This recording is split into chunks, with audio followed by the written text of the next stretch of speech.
sejak kebangkitannya, ulama bersama pengikut-pengikutnya istiqomah dan setia, jaga akidah dan sunnah Rasulnya.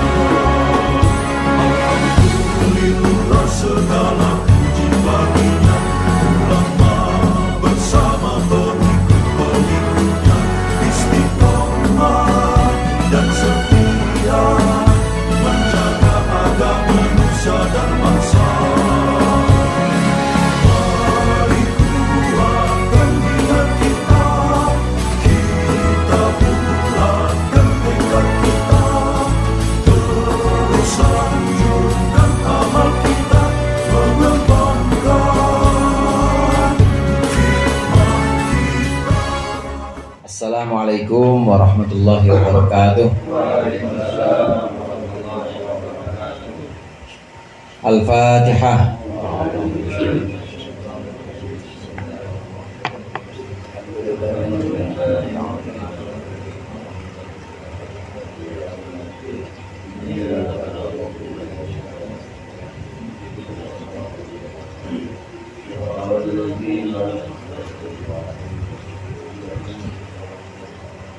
Alhamdulillahil jalali wal ikram ala ma akmalahu min dinil Islam, wassalatu wassalamu ala nabiyyil huda war rahmah al-mab'uthi bil kitabi wal hikmah, khatamin nabiyyin wa imamil mursyidin sayyidina Muhammadin wa alihi wa sahbihi wa atba'ihi ajma'in. Amma ba'du, fa inna ahsanal hadits kitabullah wa khairul hadi hadi Muhammadin sallallahu alaihi wasallam, wa syarrul umuri muhdatsatuha wa kullu muhdatsatin bid'ah wa kullu bid'atin dhalalah.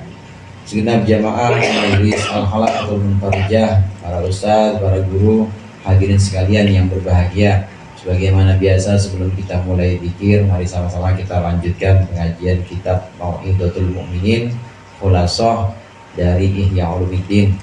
Di antara hal-hal yang perlu diperhatikan setelah akad, setelah pernikahan, itu walimah. Perlu diketahui di sini walimah yang disebut dengan walimatul urs dan walimah-walimah yang lain ini memang dilaksanakan setelah akad atau setelah peristiwa, setelah ibadahnya. Contoh walimatus safar. Walimatus safar atau selamatan perjalanan itu dilaksanakan sebenarnya setelah pulang. Setelah pulang haji baru datang dan disitu selamatan, bagi-bagi kurma, walaupun dari Tanah Abang, bagi-bagi kacang, dari mana ke dia pakai kargo. Memang walimatul safar setelah datang. Begitu juga walimatul urus. Walimatul urus atau resepsi atau selamatan pernikahan ini dilakukan setelah akad dan setelah dukhul. Tahu dukhul? Jadi udah malam pertama baru walimatul urus. Udah masuk belum? Nah, udah masuk dulu baru walimatul urus, baru selamatan pernikahan yang namanya walimah. Biar dan tak ada kalau kita tahu lah. Oleh karenanya biasanya dipisah, akadnya itu hari Jumat misalnya, kemudian resepsinya walimatul urusnya hari Sabtu, karena memang udah malam pertama, udah ngerasain nikmatnya. Semua kan dalam rangka tasyakur, semua dalam rangka bersyukur, udah mendapatkan nikmat karunia dari Allah selesai dari perjalanan kalau walimatul safar. Begitu juga kalau walimatul urus ini sudah ngerasain nikmat surga dunia. Ada yang belum kawin sini? Itu udah merasakan itu semua baru walimatul urus. Yang perlu diperhatikan setelah akad, yang pertama yaitu walimah. Ini sudah kita singgung dalam pembahasan sebelumnya, di mana Rasulullah berpesan kepada sahabat Abdurrahman bin Auf agar melaksanakan walimah atau selamatan pernikahan, meskipun dengan 1 ekor kambing aja, meskipun hanya dengan sedekah makanan sedikit saja, tapi hendaknya ini diberikan satu kesenangan untuk menunjukkan bahwa yang sedang menikah ini sedang senang atau sedang bahagia menerima karunia Allah. Nah, akan kita lanjutkan pada pembahasan berikut. Qala al-mu'allif rahimahullah wa nafa'ana bihi wa bi ulumihi fid dharain amin. Wa tustahabbu tahniatuhu fayaqulu man dakhala 'ala zawji barakallahu laka wa baraka 'alaika wa jama'a bainakuma fi khair. Wa tustahabbu, dan disunnahkan tahniatuhu, mengucapkan kepada pengantin, mengucapkan selamat. Fayaqulu, maka berkata man dakhala 'ala zawji, orang yang datang kepada suami, ini hendaklah dia mengatakan doa ini, barakallahu laka wa baraka 'alaika. Semoga Allah memberikan berkah kepadamu, wa baraka 'alaika, dan berkah atasmu, wa jama'a bainakuma fi khair, dan mengumpulkan kalian berdua suami istri fi khair, dalam kebaikan. Ini doa yang diajarkan oleh Rasulullah ketika Rasulullah bertemu dengan sahabat Abdurrahman bin Auf yang kemarin ceritanya itu agak beda, ada kuning-kuning bekas parfum. Ini Rasulullah mengucapkan barakallahu laka wa baraka 'alaika wa jama'a bainakuma.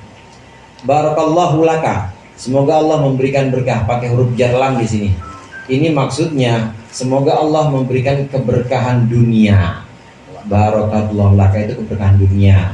Jadi habis nikah insya Allah paling enggak punya sendok sama piring.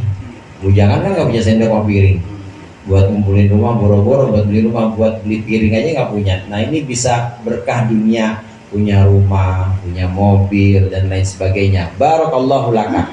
Nah sedangkan barakallahu 'alaika ini adalah keberkahan akhirat. Ini bisa kita lihat dalam sebagian doa yang sering kita baca, itu selawat Ibrahimiyah, wa barik ala sayyidina Muhammad wa ala ali sayyidina Muhammad kama barakta ala, pakainya ala. Nah ini artinya keberkahan akhirat, karena ya Rasulullah kan udah nggak ada, Nabi Ibrahim juga udah nggak ada.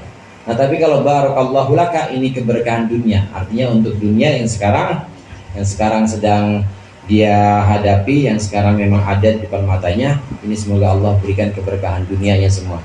Nah sedangkan barakallahu 'alaika ini keberkahan akhirat. Jadi dua-duanya dapat semua, hadirin. Dua-duanya pengantin ini dapat doa dari yang hadir, dengan doa ini keberkahan dunia akhirat. Wa jama'a bainakuma fi khair, maksudnya semoga Allah mengumpulkan antara kalian dalam kebaikan. Kalau suaminya punya kekurangan, ini ditambal sama kelebihan istrinya. Istrinya punya kekurangan, ditambal sama kelebihan suaminya. Saling melengkapi, artinya mengumpulkan yang baik-baik di antara keduanya. Semua dikumpulkan dalam doa-doa yang diajarkan oleh Rasulullah ini. Wa yustahabbu idharun nikah, dan disunnahkan menunjukkan atau mempublikasikan nikah. Disunnahkan yang namanya nikah ini harus ditunjukkan pada orang banyak. Resepsi atau walimah itu tadi, walimah, resepsi, ini tunjukkan yang namanya kawin ya harus terang-terangan, harus dibilangin. Ya kawinan, maksud saya kawinan. Kalau kawinan kudu rame-rame, tapi kalau kawin mah jangan rame-rame. Kawinan kudu benar-benar ditunjukkan kepada orang banyak. Ini untuk menunjukkan juga rasa syukur. Rasa syukur termasuk diantaranya adalah menceritakan kesenangan atau nikmat yang sedang Allah berikan kepada dia. Wa amma bi ni'mati rabbika fahadits. Adapun terhadap nikmat Tuhanmu, nikmat sudah diberikan istri, nikmat sudah selesai akad, fahadits, maka ceritaannya. Ini termasuk bagian dari idharun nikmah, di antaranya tahadus bin nikmah, yaitu menceritakan kenikmatan atau karunia yang sudah Allah berikan kepada kita. Sunnah kita ngundang-undang orang, sunnah kita manggil hadroh misalnya. Emang boleh mesti Ustaz? Boleh di sini nih. Qala alaihi salam, Rasulullah sallallahu alaihi wasallam bersabda, faslu ma bainal halali wal harami ad-daf was-sautu. Pembeda antara yang halal dan haram, ad-dafu adalah rebana, was-sautu dan suara, maksudnya nyanyian. Ad-dafu itu rebana. Rebana pakai tempel sama enggak? Sama ya, jadi juga ya itu boleh. Jadi disunahkan juga ada pertunjukan rebana, hadroh. Kalau sekarang sunahkan ada yang nyanyi juga, yang nyanyi diperbolehkan. Dan ini Rasulullah pernah melakukan ini. Artinya selesai dari perang Badar, para sahabat ini menangkan perang Badar waktu itu. Para sahabat merayakannya dengan musik rebana, dan Rasulullah memperbolehkannya. Itu boleh. Nyanyi-nyanyian juga boleh. Walaupun memang ada qaul, ada yang mengatakan dari ulama Syafi'iyah juga ini hukumnya haram kalau bukan rebana. Apa gitar haram, ada yang qaul yang mengatakan seperti itu. Ada juga suling juga haram, mizmar, suling dan banyak alat musik ini memang sebagian ulama Syafi'i ada yang mengatakan haram, tapi sebagian lain ada yang mengatakan tidak haram, artinya diperbolehkan. Untuk apa? Ya, Nyawer nggak boleh nyawer. nyawer nggak boleh, cuma dilain lagi nyawer. Oh, dosa utuh nyawer. Iya, ini yang dimaksud di sini adalah supaya orang-orang tahu sedang ada pesta, ada rebana, kemudian ada nyanyi diperbolehkan. Dan ini dilakukan juga oleh Rasulullah dalam beberapa tempat dan tidak apa-apa hukumnya.